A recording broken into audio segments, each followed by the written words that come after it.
Hello students, in this video we'll look into the second solved problem on the design of legal gears. So let's go to the problem statement in the next slide.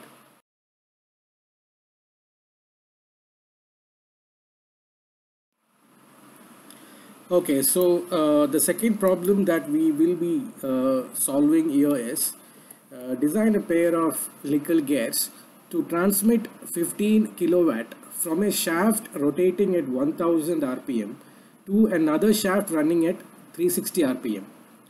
Assume 20-degree involute profile. The material for pinion is forged steel. Allowable static stress of value of 172.375 megapascal. And the metal for gear is cast steel, 0.2% carbon untreated. Allowable static stress of 137.34 megapascal. The gear operates under medium shocks for a service period of 10 hours per day. Take deformation factor as 580 and check for dynamic and wear loads. Take helix angle as 30 degrees. So this is the problem that we will be solving. Now if you see here, this deformation factor is nothing but the dynamic factor C, which we usually get from the table in the handbook. So that data is already given to us. Helix angle is 30 degree, beta is 30 degrees, and the standard tooth form is 20 degree involute profile. Pinion RPM is 1000. The power that needs to be transmitted is 15 kilowatt, and the gear speed is 360 RPM. Alright, so I have listed the data here. So these are the data that we have. So using this, let's design the pair of gears. Alright, so let's move on to the next slide. Okay, so let's start solving the problem. Now, when you went through the problem statement, you would have noted that the speeds of both pinion and gear are given. Therefore, we can calculate the gear ratio. In the previous slide, I had calculated the gear ratio and given it as 2.78. Alright, now we don't know the module, we don't know the number of teeth in either pinion nor gear. Alright, therefore we cannot proceed further without making an assumption for the number of teeth of either gear or the pinion. What we will do is we will begin with making an assumption for the number of teeth in the pinion depending on the guidelines set in table 12.4b in page number 230. We assume the number of teeth in pinion as like 18. Alright, so for this assumption of number of teeth in pinion as like 18, the number of teeth in gear for a gear ratio of 2.78, the number of teeth in gear will become 50. Alright, now since we are designing helical gear, we know we will have to calculate the formative or virtual number of teeth. Alright, which will be the equivalent number of teeth in spur gear. Okay, therefore virtual number of teeth, as we have seen in the previous problem, is given in equation 12.22a, page number 211, and this here is the formula for pinion. The virtual number of teeth will become 27.71. Okay, and similarly for gear, the virtual number of teeth will become 76.98. Now you can note that the virtual number of teeth is nothing but the actual number of teeth divided by cos cube beta, cos cube the helix angle. Alright, so we have obtained the formative number of teeth. Now with this knowledge we can go ahead and obtain the Lewis form factor. And once we know the Lewis form factor, obtain the product of Lewis form factor into the allowable static stress, and we can determine which is the weaker member. Alright, so let's do that. Lewis form factor for pinion is using equation 12.5d we get it as 0.121 for pinion and 0.142 for the gear, right? Therefore, we have obtained the Lewis form factor. Now let's obtain the product and determine the weaker member among the pinion and the gear. So as usual, we obtain this table and we say that the product of sigma d into y for gear is smaller. Therefore, we assume gear as the weaker member, and all further design calculations will be based on the gear. Okay. Now we have obtained the Lewis form factor, and we need to calculate the form factor as well, which is pi times the Lewis form factor, which is given in equation 12.5b, page number 204. Therefore, the form factor will now, for the gear, the form factor will become pi into 0.142, it becomes 0.446. Alright, so with this data, we now go ahead and look into the tangential tooth load. Right, because to obtain module, you need to calculate the tangential tooth load. Now, as we have seen in all the previous problems, tangential tooth load can be obtained using two methods, one being the power equation and second being the Lewis equation for beam strength. Okay, so let's calculate tangential tooth load using the power equation first. Equation number 12.7a will give you power is equal to tangential tooth load into a velocity. Now, using this formula, we will find out the tangential tooth load like expression in the next slide. Okay, so moving on, we have the tangential tooth load formula for power. That is the power equation for tangential tooth load.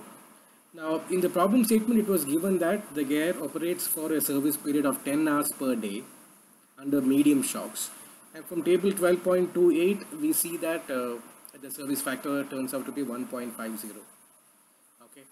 Now, to solve this equation, we also need to obtain the gear velocity v, linear velocity. Now, velocity we know is pi dn by 60,000, right? Therefore, we need to know pi into d. Okay. Therefore, the pitch circle diameter of the gear we need to know. For normal gear, diameter is module times the number of teeth. Alright, and for helical gear, we need to take the angle of helix into account. Therefore, it will become normal module divided by cos beta times the number of teeth in the gear. So, substituting that, we will solve for a velocity, and it turns out that the velocity is 1.088 times the normal module. Okay. Therefore, substitute velocity and CS into the power equation, and we get the tangential tooth load formula as 20,680.15 divided by normal module. We term this as equation number 1. Now, as I said, tangential tooth load can also be obtained using the Lewis equation. So, Lewis equation for helical gears is 12.24a, page 214. So, you have the Lewis equation here. Now, in this, you see CW. CW is the wear and lubrication factor, which from table 12.21, by assuming scant lubrication, we get CW as 1.25. So, substitute everything, including face width. Face width for helical gear ranges between 12.5 to 20 times the normal module, and usually we assume it to be 15 times the normal module.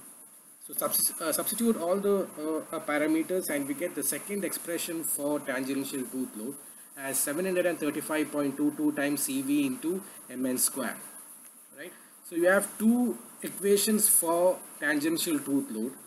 We will now say equate both 1 and 2, and we get the expression for CV Mn cube as 28.128. Alright, so as usual, using a trial and error approach, you solve for formula 3, and we get a value of normal module such that CV Mn cube is greater than 28.128. Alright, so let us look into trial 1. Okay, for a change, I start off with module equal to 4 mm. Normal module equal to 4 mm. Therefore, velocity will now become 4.352 meters per second. Okay. Now we see that from equation 12.25a, for velocity less than 5 meters per second, we can use the Bath equation 4.58 divided by 4.58 plus v. Okay. And solving that, we get Cv equal to 0.512. Substitute it back into equation 3 and we get CVMN cube as 32.77, which is definitely greater than the required value of 28.128. Therefore, normal module equal to 4 mm will work. Okay. But then I don't know if the value that I will get with normal module equal to 3 mm is it greater than 28.128 or no, right? So I will have to check whether module equal to 3 will also give me a CVMN cube value that will be greater than 28.128, right? If I will go back and check if it holds true for 3 mm also, okay, which I will do it in the next slide. I have seen that when module is equal to 4, the condition of CVM square is met, sorry, CVM cube is met. But we are not sure if the condition holds good for m is equal to 3 also, right? So we will have to verify with normal module equal to 3, which we will do now. Now when we take normal module equal to 3, velocity becomes 3.264, which is smaller than 5. Therefore, the Bath equation 4.58 divided by 4.58 plus v holds good. The velocity factor turns out to be 0.584 multiplied by 3 and we get 15.76, which you see is smaller than 28.128, right? Therefore, the condition CVM cube is not met. Therefore, mn equal to 3 is not acceptable. Therefore, you will have to go for module equal to 4 mm. So, for the chosen value of 4 mm, some of the gate dimensions we can calculate now. Phase width, which we had assumed to be 15 times normal module, will now become 15 into 4 equal to 60 mm. Tangential tooth load, which we had expressed in terms of module in power equation 1, now becomes 2680.15 divided by 4, it becomes 5170.04 newtons. Okay. Now at this stage I want to tell you something. If you see in the previous slide or in almost all the problems that we have solved, we determine tangential tooth load using two methods. One is power equation and one is Lewis equation. Theoretically, both should give us the same value of tangential tooth load, right? But that is not true because in the second method, in Lewis equation method, we follow a trial and error method of obtaining a velocity factor CV. Okay. Therefore, usually though the tangential tooth load value that you will get from equation 1 and 2 will not be same.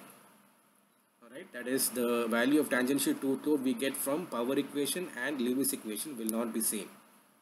So which equation do we have to choose? There is no answer for that in the handbook or in the textbooks, etc. But my gut feel is that since the quantum of error is more in Lewis equation, because there is an inherent trial and error approach there, it is always preferable to find out tangential tooth load using the power equation that we see here. That is the reason why I have gone back to equation 1. Actually, when I find out tangential tooth load using the second equation, Lewis equation, as I proceed further to the next slide, the factor of safety turns out to be smaller than 1, slightly smaller than 1. Okay, thus making the design unsafe. Okay, But even if you use equation 1 and obtain the tangential tooth load, factor of safety becomes only slightly greater than 1. The difference is not very huge as such. But let us decide that when we are solving gear problems, and if I have followed this trial and error approach of finding out a module, and we will get the two equations, we will always determine tangential tooth load using the power equation. Alright, so let us make that decision, so we are all on the same page. Alright, so I have just added this here in as a note for you for your information. Alright, so let's proceed further with the tangential tooth load value of 5170.04.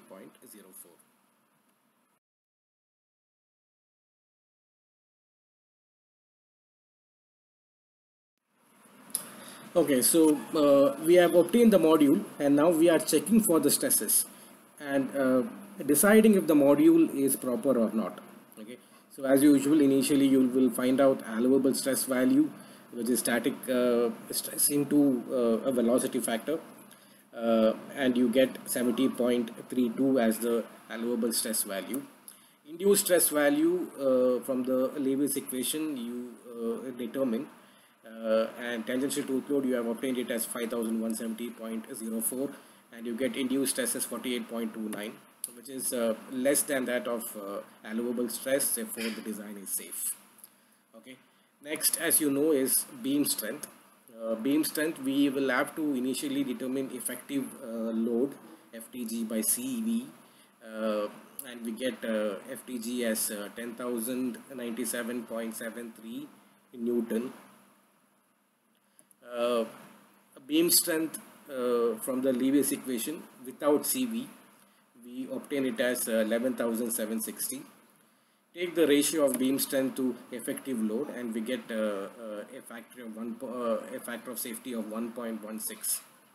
Okay. Now this is, while the factor of safety is indeed greater than 1, design is still critical because the value is very close to 1. It is just 1.16 with regard to beam strength, and gears are usually heavy load machine elements, so you know the module can be considered for revision.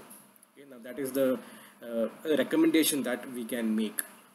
Okay, but we cannot say that the design is unsafe, because factor of safety is slightly more than 1 in fact. Alright, so let's go ahead and look at dynamic stress and wear load in the next slide. Okay, so to calculate dynamic load, we make use of Buckingham equation 12.26a from your handbook. You know all the factors here, including dynamic factor C. You know, right? You don't have to take it from the handbook, because it is given in the problem statement itself that C is equal to 580. If you substitute everything, and you get dynamic load as 14,466.65 newtons. Alright, we use this data to then calculate wear load. Wear load we know is given BQK divided by cos square beta. This is from your design data handbook. I'm sorry I have not mentioned the equation number here. I think it's 12.26F or something like that. Please check your handbook. Alright. For safe design, we know that wear load should be greater than the dynamic load. So by greater than or like equal to dynamic load. Now by assuming wear load as equal to dynamic load, we can solve for K. Right. Now in this equation, we also need D1. D1 is nothing but pitch circle diameter of the pinion. Okay. Now for helical gears, we know that pitch circle diameter is equal to Mn Zp divided by cos theta. Okay. Pitch circle diameters are usually equal to normal is equal to module times number of teeth. But since it is since the tooth profile is like helical, we will have to consider normal module. Therefore, this change of, instead of M, we multiply by Mn by cos beta. right? And we get pitch circle diameter of pinion as 83.14. We also calculate the ratio factor Q, we get it as 1.47. Substitute everything back, and then if we solve for K, we get K as equal to 1.479. Now for K equal to 1.479 from the handbook, the closest value is 1.599, and for 1.599 you get BHN for pinion as 350 and PHN for gear is equal to 300. Alright, that's the design process for helical gear. So we have solved two problems now, and I feel this is enough, right? Based on video 1 and video 2, whatever you have learned, use that knowledge and then solve the assignment problems that are being uploaded. Alright, see you around. Thank you.